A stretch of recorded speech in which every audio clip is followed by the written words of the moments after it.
Thanks, Jen. Perhaps the greatest ancient astronomers were the Mayans, who lived right here where I'm standing. The Mayans inhabited the Yucatan Peninsula in Mexico and Guatemala. These people made astronomical and seasonal observations which rivaled anything seen in Europe during the Roman Empire or the Dark Ages. These amazing people mapped the heavens, they evolved the only true writing system native to the Americas, and they were masters of mathematics. They invented calendars that are still accurate today, and without metal tools, beasts of burden, or even the wheel, they were able to construct vast cities with an amazing degree of architectural perfection and variety. The largest structure at this site is El Castillo, the castle. That these temple builders were mathematically precise in their architectural designs is borne out by the natural phenomena which occur during the fall and spring equinoxes. In the spring, as the sun rises, the shadow cast on the steps appear to form the body of a serpent which slithers down the stairs. Here at Chichen Itza, there is a structure unlike anything else ever created by the ancient Mayans. It's called El Caracol, and it actually looks like a modern observatory. Its design didn't function the same way as our modern observatories. Instead, its walls contained many windows. Inside the dome, stones could be removed, enabling the Mayan astronomers to observe different parts of the sky. The Mayans looked at the sky differently from any other civilization. Being near the equator, the equinox passages were easier and more accurate to determine because the sun cast no shadow at local noon during this time. They also had great veneration for the Milky Way. They called it the World Tree. The star clouds that formed the Milky Way were seen as the tree of life, from which all life came. The Mayans also had their unique constellations. Like today's zodiac, they had their scorpion. Gemini, which appears to us as twins, however, was seen as a peccary, a nocturnal animal in the pig family. Other zodiac symbols were a jaguar, a bat, a turtle, the tail of a rattlesnake, and a sea monster. Because they looked at things differently, perhaps it's not surprising that the Mayans had a different mathematics as well.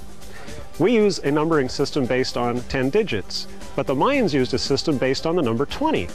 Sounds a little bit complicated, but in fact it was more efficient for counting than some of the older systems used in Europe a long time ago. The Mayan counting system required only 3 symbols: a shell representing 0, a dot representing a value of 1, a bar representing 5, and a shell with a dot representing the base number 20. There are 2 advantages to the Mayan counting system. The first of these is the idea of 0, which many civilizations at that time did not have. Second, they only used 3 symbols to represent lower and higher numbers. In Rome, multiple symbols were used: I's for 1, V for 5, X for 10, L for 50, C for 100, and M for 1,000. Mayan numbers were written from bottom to top, so the number 19 becomes bars of 5, 5, 5, with 4 dots above the bars. To complete the first set of 20, a dot was raised over a shell-like symbol. To get 21, the elevated placement of the dot remained to represent 20, and a dot was added underneath to represent 21. Then the counting cycle for the next 20 began again. So what do you think the number 40 or 41 would look like? In Europe at this time, people still struggled with the Roman numeral system. That system suffered from 2 serious defects. First, there was no 0. And second, Roman numbers were entirely symbolic, having no direct connection to the number of items represented. So, are you ready for a challenge? Okay. Working together, try adding 21 and 33 using the Mayan system. Then try adding 21 and 33 using Roman numerals. This is a good time to pause the program. So how did you do? Let's check your work. In Mayan, the number 21 is represented as ... 33 is 2 bars equaling 10, 3 dots for units, and an elevated dot representing 20. Adding together, you get 54, which is 2 bars, 4 dots, and 2 elevated dots. Easy to decipher. In Roman, you have XXI plus XXXIII equals LIV. Unless you actually know what the Roman symbols stand for, you have no idea what you are seeing. In Mayan, you can actually add up the dots, bars, and shells. Mayan merchants often used cocoa beans, sticks, and shells to do these calculations.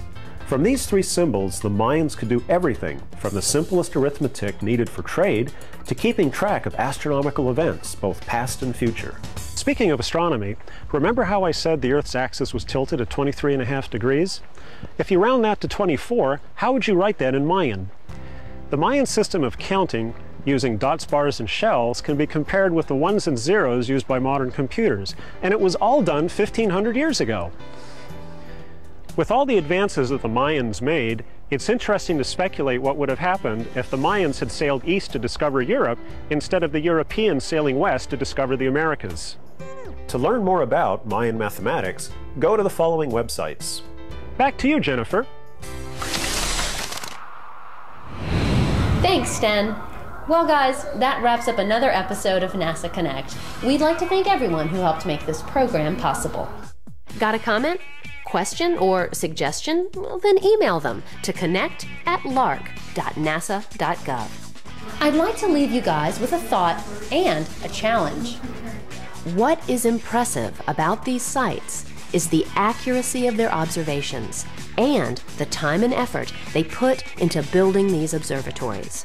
Looking back at these buildings and places, we see that the ancients had a natural connection to their environments and that they were also capable of high-tech accomplishments in their own times. So now, here's my challenge. How do you think people 300 or even 1,000 years from now will see us through the artifacts that we leave behind? Until next time, stay connected to math, science, technology, and NASA. Goodbye for now.